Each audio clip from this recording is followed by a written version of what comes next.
Hey guys, it's Frank Ramppen of Ramp3 Baseball down here at BVSA. Coming to you to talk about something that I saw in the wild card game the other night between Milwaukee and the Nationals. And I don't want to pick on this guy.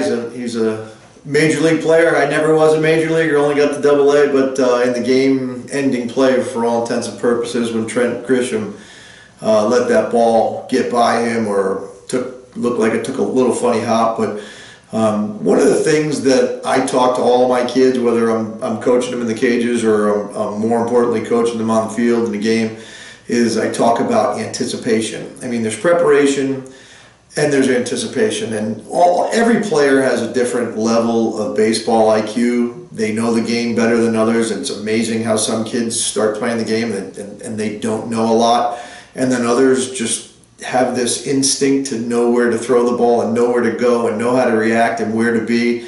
And we often wonder if that has a lot to do with how much baseball they watched growing up, which is it's an interesting study. I know my two boys grew up at a baseball field from the time they were 2 months old, and the other one was 2 years old, and they were watching games every day of their lives. And when they started playing baseball, it was just amazing how much they just instinctually knew.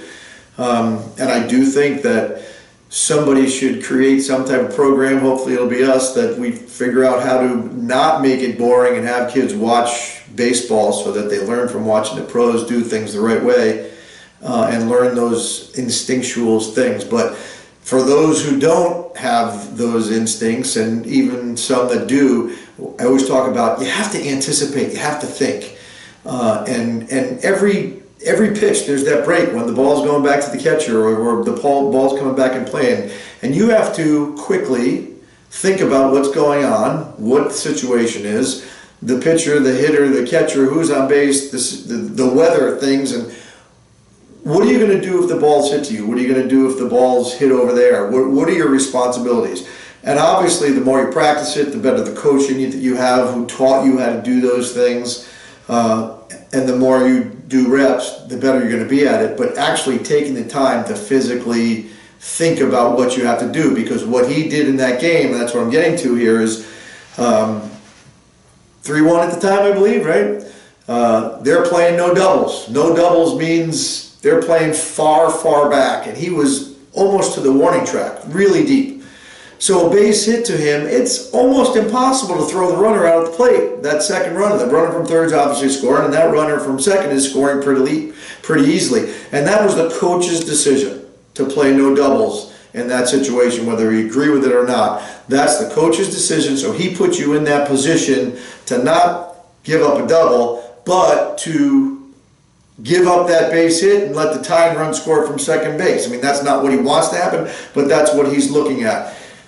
But Trent comes running in on that ball, and it did look like it took a funny hop, like he's trying to gun that runner out the plate when he really doesn't have to. He could slow down and probably catch that, what looked like a little funny hop, and make that play and get the ball in, that run scoring anyhow, and now the other run doesn't score, and he's in a better position to win the game for his team. So, I mean, that's one simple example, just happened at the major league level, but again, it's a really, really good teach. And situational baseball at your practices is really, really good to put the kids in those situations. Let everybody know, as you know, and it's hard to teach the younger kids this, but as you know, every play of every game, in any situation, everybody on the field has certain responsibility in where they're supposed to be. And the more you can go through those situations at games and actually use runners, if you have two teams practicing together and you need a couple extra coaches, and sometimes it takes a little time, you have to stop the play, you have to spell it out. And again, the younger the players are and the worse they are athletically or less talent they have, the more time you have to spend explaining those things, and it gets a little long, but such a big part of the game, and a big difference between winning and losing so many times that, I mean, even at the lowest levels, you'll see a handful of things happen in the first couple of innings that if just somebody turned and took their first step the other way or knew that they were supposed to be somewhere else, it cleans up the game. and you get more outs quickly and you win games. I mean, one of my favorite lines that I say to my younger players, just to make them understand, you have to make the routine plays, you have to get the outs. In terms of outs, I always say, if you give them 4, they're going to score. And it's so common. If you give your opponent more than the 3 outs allotted to them, so many times they score. It's tough to give away those outs. So teaching your players to anticipate different situations in the game is going to help you, and obviously they're not going to be able to anticipate everything. And another part of it is when the game's close and there's pressure, things start to happen really, really fast, and it's difficult for players to actually, especially young players, to stop and think what I have to do. They're kind of shaking in their boots that I hope the ball doesn't come to me, rather than what am I going to do if it does come to me. But again, as good coaches, you teach that over and over and over, they're going to get better and better and better. And you talk about that anticipation factor. There's an anticipation factor in the preparation of the game too for these kids. And we talk about accountability all the time in our world, and people having to be accountable for things. And it's a big part of what's wrong with our world is we don't hold people accountable for their behavior. I actually think we hold people accountable for their behavior in the wrong circumstances. It's that whole reverse thing. But teaching players from a very young age accountability for their actions, for being on time, for their practices, for the way they behave at their practices, for carrying their own equipment.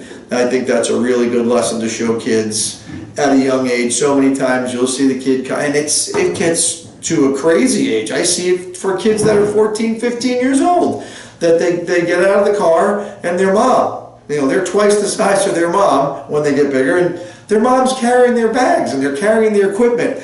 We try to have a policy that if you're going to play baseball, carry your own bag. Your mom's not allowed to carry your bag or your water or anything. That's your responsibility. You have to be accountable. Just like when you do things on the field, you have to be accountable. If you made a mistake or if you made a good play, you should be accountable for your actions. You should try to play the game with a certain level of a level keel where you're not getting too high and too low, and understand that in baseball there's always going to be highs and lows. And today's game in all sports, I understand that the fun celebrations and the crazy thing the guys do when they do well is such a not only an accepted practice, but it seems like it's encouraged and it sells. And I get it, you want to have fun. You do something while you want to have fun, but it can't be a crazy amount of showboating when you do something well, just as it can't be a crazy amount of anger and disappointment and temper tantrums on the field, which certainly is hard. I was one of them growing up. I had a tough time when I didn't do well. I expected to do well all the time, and not getting hits was not acceptable. And getting older and older, you learn how to deal with it, but not making a play. But you have to learn to be accountable. You have to understand that the game offers so many times that you can fail, that you have to learn to deal with it. And teaching these life lessons and accountability to players at young age is such a tremendous life lesson. I'm a father of 2, as I mentioned. I have a sophomore and a senior in high school right now, and trying to teach them life through their baseball, since they were big enough to walk, has been such a big part of my life. And trying to teach all the kids that I've coached that there's so many examples of real life in baseball, that if we teach them young at the game that they're having fun at, most likely it's going to result in them being able to handle things as they get older. And, is it okay if I get off the subject here a little bit? And Mr. Verge over there. Yeah, of course. Go ahead. Talking about baseball from a young age, I've talked about this in different forums before, but I really think the game of baseball has to be taught differently. I think it's just too boring and too difficult.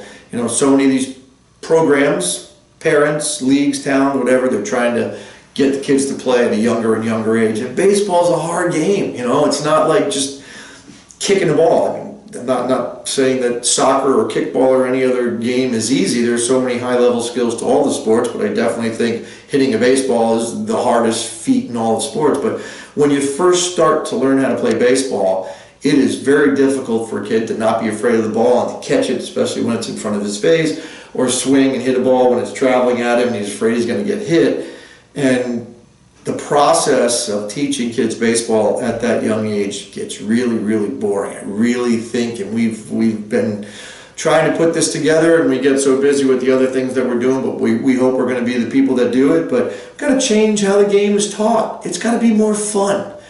And the idea of teaching the skills of the game without playing the game for the first couple years is the way to go. That when a kid signs up in whatever age it is for his league in his town to play baseball, he's not even going to play a game that year. They're not going to play any 9-on-9 situations, but they're going to learn how to throw and run and hit, and backing up the equipment and the batter's box and the bases and the baselines and some of the rules and the dugout and the on-deck circle and when you're in the hole and all those things that we take for granted because we've been doing it our whole lives. But at that very young age, those kids have no idea. So if you start to teach them by playing games, you set up games so that at the end of the day, there's a score, but it wasn't a score of a baseball game. It was the score of the throwing drill that they did to teach them throwing.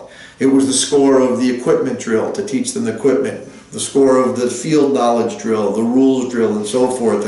And to make it fun and entertaining, and the kids are always moving, and it doesn't take the same level of skill and athleticism to actually play the game in its entirety, but little mechanical things that they could do and succeed at and play a game and learn the game of baseball. So they go home at the end of the day, you had them running around learning the game of baseball. They won, the end of the day was 5-4, but again, they didn't actually play a baseball game. So there's a progression of learning all these different skills of the game so that the next year, or maybe that's 2 years depending on when they start, or maybe there's 2 different levels of it, and then they play a game.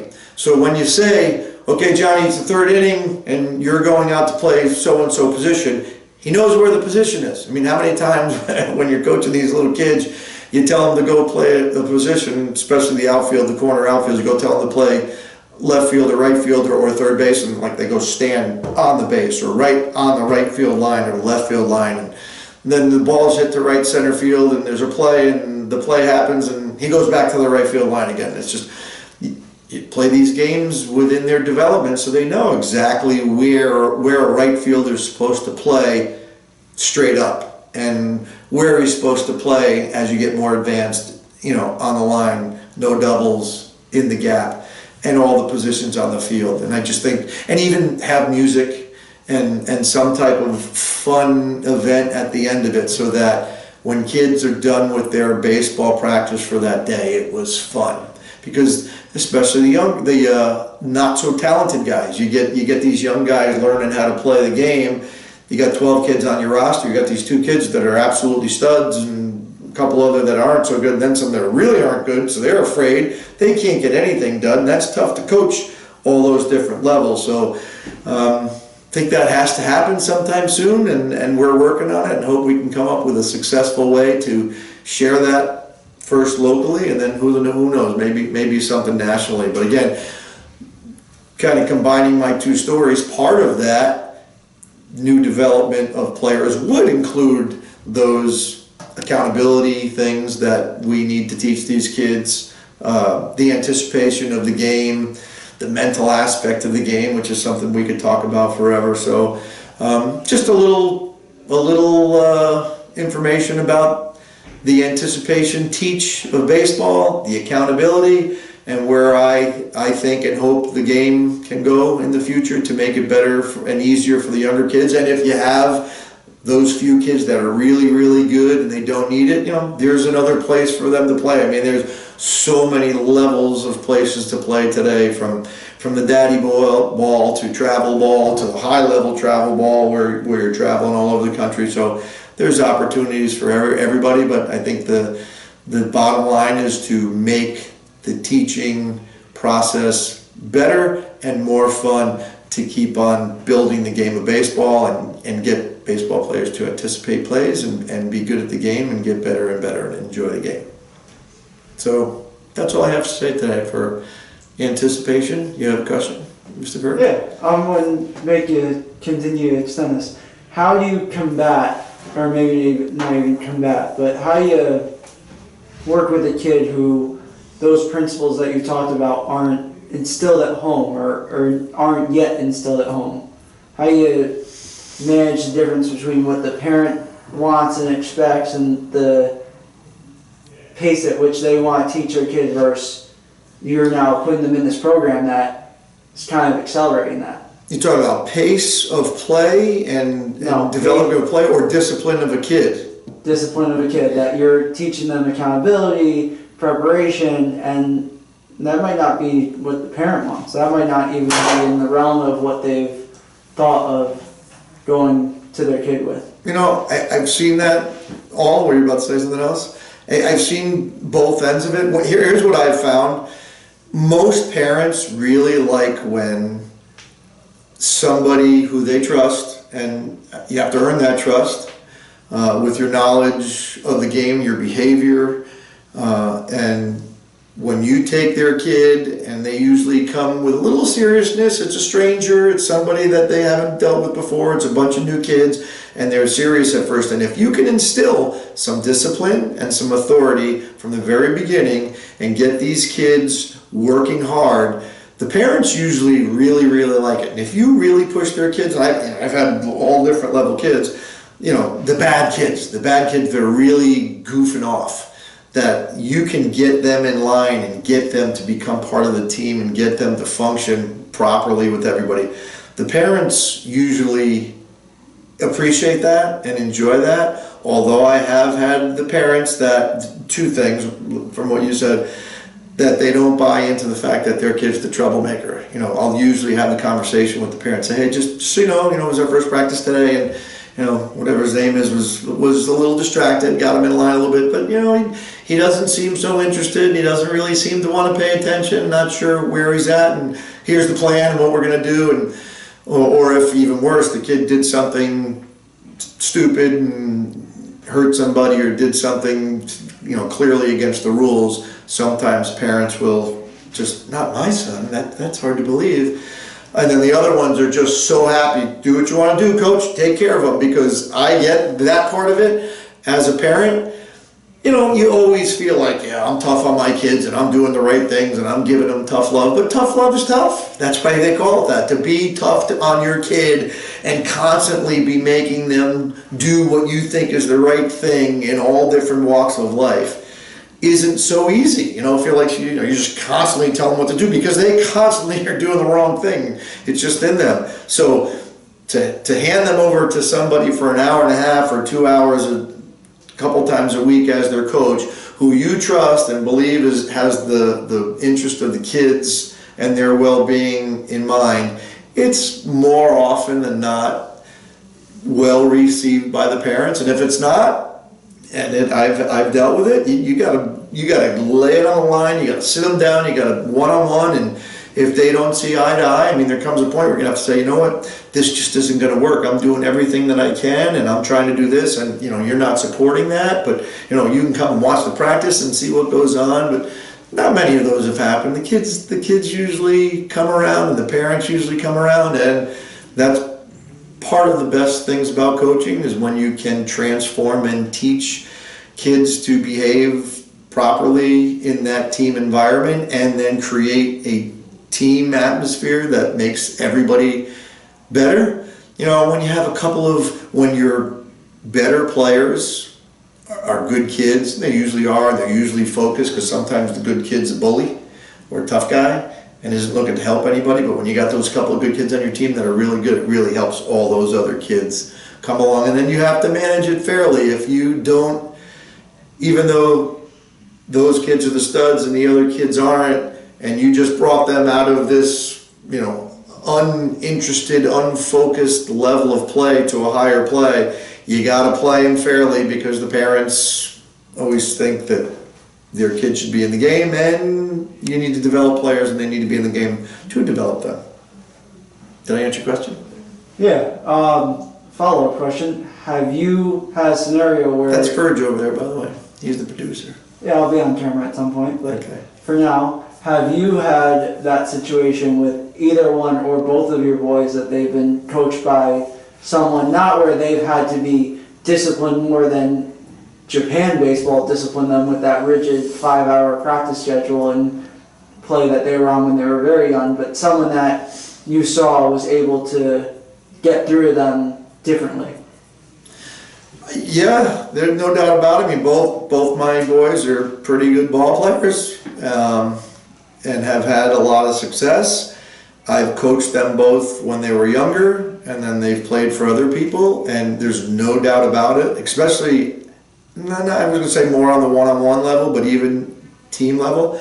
Even though they know that I have this vast experience as a baseball player and as a baseball coach, and they know I know what I'm talking about and trust that, there's just a total different chemistry between father and son and father and coach. So I have definitely seen, and it's not extreme, again, they're both good ball players and totally passionate about it, but I have seen constructive criticism or any type of instruction received differently from other coaches than from me, which I appreciate. Any misbehavior on the field when they get hot-headed, I've seen the way they respond to their coaches, say, hey, calm down, than when I do it. But even to the point where I've seen them, which is pretty cool, because I'm hearing these few instances when I'll hear a coach tell them something completely wrong instructionally, not to be arrogant here, but I know they're telling them something wrong, and they respond the right way with respect and take it in and make the effort and know in the back of their mind that I've learned a lot different than that, and I'm pretty sure that that's right. But yes, to answer your question, yeah, there's no doubt about it that there's that, and everybody that brings their kids in here, I have some customers who have said point blank, they think they know a lot. They think they're good coaches and they know a lot, but he just won't listen to me. So Frank, you got him. I want him to work with you. So as a parent, you just see it. It's almost inevitable. Wow, it's an interesting perspective, and I'm sure you have specific stories and situations where it's arising. Coaches you want to highlight or shout out that you really seen have made an impact on Frankie and Zach? Well, remember, they grew up the first 6 years of Zach's life, and 2 to 8 for Frankie. We were in Japan.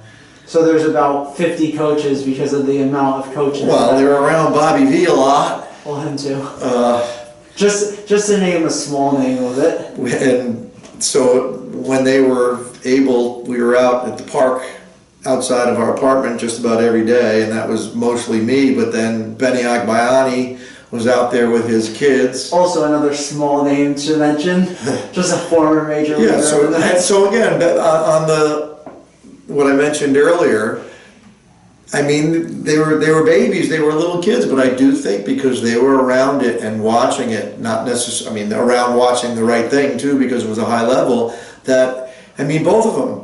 Frankie's a switch hitter because his favorite player over in Japan was Nishioka, and when it was always wiffle ball bats when they were little, when I put a wiffle ball bat in his hands for the first time, he had Nishioka's stance down, right-handed and left-handed, and tried to imitate his swing. And again, he's a switch hitter to the day. And then and Nishioka's stance was, nothing crazy about it. When Zach was able to hold the bat and put it in his hands, his favorite player was our catcher, Satazaki, and Zach is now a catcher because of him. And he had this really way open stance. He wasn't open with his whole body, he was just open with his front leg and had a weird little hitch. And here's this kid that's barely can walk, and he's got him down. So yeah, they emulated all these guys, they got it down, but they've obviously played for coaches here at BVSA and have gotten a lot from all of them. JT helped Zach a lot with his catching. Anthony and Tim were great with both of them. Mike Beatty. A lot of, and you know, everybody. I mean, both of them took different things from all their coaches, even for a short amount of times. And I always ask them about the coaches because the coaches are the guys that work for me. And you know, everybody had something positive to bring to the table that's different than their dad. Buzz, Sully, you coached them. You coached Zach once, didn't you? I think I had Frankie for one game. It was Frankie, but it means I might have involved them. But they've been around it their whole life. So for them, I think they're smart enough that they understand how to take different positive things from people. I mean, actually, Danny DiFrancesco was probably their coach at one time, and when any pitcher would be struggling on the mound, and both my boys pitched at one time, Frankie still does, that Danny's big line, this was when they were really small, he'd go out and ask them, where did SpongeBob live, to break up the tension. So they got something from Danny D too. But, and you know what, coaching is so important. You can touch so many kids' lives in such a positive way that a parent can't until I guess you get older and they start to appreciate you. So this is kind of like a talk show, back and forth. I like this better, by the way. awesome. I'm happy. Let's see how well you sign off. Okay. What do I need to do? I need to tell everybody to please subscribe and hit the notification button. Yeah, but Like and share. try and look at the camera. I'm reading it. I don't do this. If you haven't heard me do this before for either Ramp3 Baseball or for BVSA, my closing quote, I got to do all those things, leave a comment, share the whole thing. And then I say, how long is this? About 26 and a half If minutes or so. if you're still there and you were here and you didn't get up and like go do the laundry or go cut the lawn, you're still listening, you need to get a life. See you next time.